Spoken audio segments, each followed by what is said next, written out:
For decades, Wall Street has rewarded the companies that squeeze their workers the hardest. When companies raise prices, when they lay people off, when they move jobs overseas, when they bust unions, when they subcontract work to lower paying companies with fewer benefits, Wall Street analysts pretty much on chorus yell, buy, buy, buy. And look at the result. For almost half a century, productivity has gone up, the stock market's gone up, executive compensation has exploded, profits are up, but workers' wages have been largely flat. It's not always been like that. When I was growing up, CEO to worker pay was about 20 to 1. That was still good money for management, as it should have been. That ratio, not 20 to 1, not 100 to 1, not 200 to 1, that ratio today, 344 to 1 CEOs to pay, average pay. When the economy fundamentally doesn't reward work, while Wall Street continues to rake in profits, not just instead of workers, but at the expense of workers, our work is far from over. Last time President Trump was in office, his cabinet looked like a Goldman Sachs retreat. He tried to put the CFPB to work for corporations instead of the public.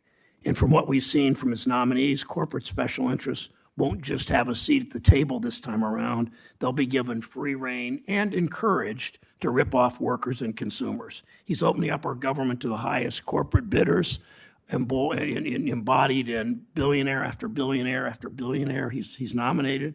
It will be up to you in this room to preserve the CFPB as one place where Americans can go, that fight for them. Most people don't have fancy lawyers. They don't have high-priced lobbyists. The CFPB is their advocate and their voice. The public servants there fight for the people who make this country work, and so must all of us. This committee must ready itself for the fights and challenges ahead. Rising housing costs, private equity infiltrating more and more of our economy, insurance costs going up, risks building up in the private credit market, new technology that's increasingly being used in our financial system. All these risks have one thing in common. They have the potential to take even more money away from working Americans and funnel it to the same corporate elite that creates more and more and more and more billionaires in this country.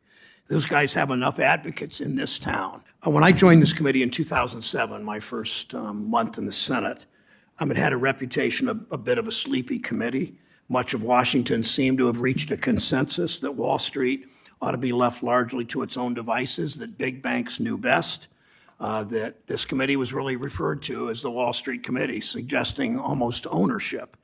We know how that turned out. Less than 2 years later, the economy was in free fall. Banks were collapsing at the end of the Bush administration. Layoff notices, foreclosure warnings were landing in inboxes and mailboxes, ruining lives around the country. In the wake of the crisis, we passed Dodd-Frank, the Wall Street Reform and Consumer Protection Act. It was the first time in 75 years that we've reined in Wall Street in its reckless obsession with profits at the expense of everyone and everything else. That law worked. Nearly 15 years later, our banking system is safer, banks hold more capital, and they're better prepared to handle a crisis. Of course, we know Wall Street and its lobbyists don't give up easy. After we passed Dodd-Frank, one prominent industry lobbyist said, now it's halftime, and they never give up. Wall Street was true to its word. They immediately went to work trying to roll back and dilute as many of the protections we put in place as possible. When I took over as chair of this committee 4 years ago, Washington still called it the Senate Banking Committee or the Wall Street Committee until then.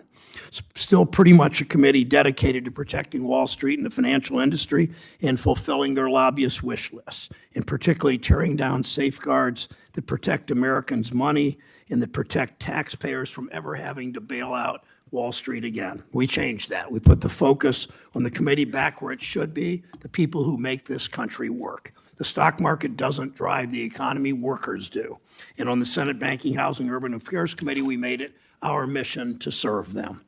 That's why we improve public transit around the country for the millions of workers who depend on the bus or the train to go to work. Cleveland is finally replacing rail cars that date back to the Reagan administration. Akron Metro got a new maintenance facility. Ohioans in Bryan, Ohio will have a new Amtrak station. It's why we came together bipartisanly to crack down on traffickers of deadly fentanyl, which devastates working families and their communities in Ohio and across the country. Our law goes after the entire fentanyl supply chain, from the chemical suppliers in China to the cartels that traffic the drug from Mexico. It's why we confirm dedicated, talented public servants who reflect the vibrant diversity of our country and who serve the public, not the financial industry. It's why we stood up to corporate special interests, whether it's big banks or payday lenders or shady debt collectors. We had the first ever legislative win against the payday lending lobby, protecting people from exorbitant interest rates that trap Americans far too often in a cycle of debt.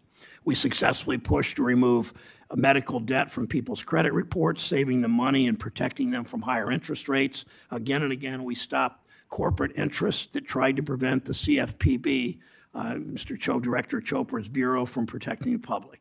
We began calling the CEOs of the country's largest Wall Street banks to testify before this committee and before the American people. Never been done. Annually, we brought the leaders of the biggest financial institution.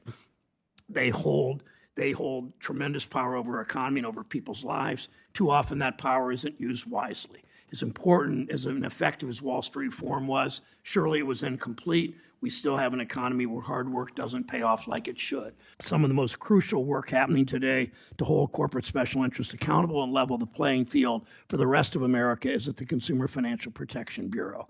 The Consumer Bureau has been among the most successful parts of Wall Street reform. Since 2011, CFPB has returned $21 billion to 205 million Americans. These are real checks that land in people's mailboxes, dollars that might mean a little extra breathing room to buy groceries or fill up a tank of gas. The CFPB has returned more than $363 million to servicemen and women and to veterans. That's money that companies took straight from the pockets of people who serve us. And over the next 4 years, the CFPB will be more crucial than ever. Our charge, whether in the Senate or out of it, is to look out for workers and put them at the center of everything. I'm proud of the work we've done together on this committee. I want to thank Senator Scott and Senator Crapo, who was my partner, and Senator Toomey, my partner in the past, and all the members of this committee on both sides. I want to thank especially my talented committee staff. Homer and Beth and Phil and Megan and Alicia and Laura have been with me the entire 10 years I've been chair or ranking member. Sarah, Jeremy, and Katie in my personal office have also worked diligently for this committee over the last decade. And Jeff and Ann and Sonny and John, Mohammed and Shannon and Emily and Ben and Men and Erica and Jonathan, Shanna, Will, Serena, and Sean have made significant contributions during their time on this staff. I want to thank the non-designated staff, Pat and Lena and Shelvin and Jason and Cheryl, led by Cameron Ricker, for making this committee run so smoothly.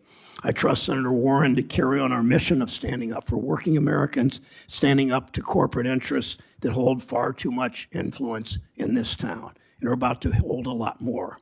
That work continues. Senator Scott.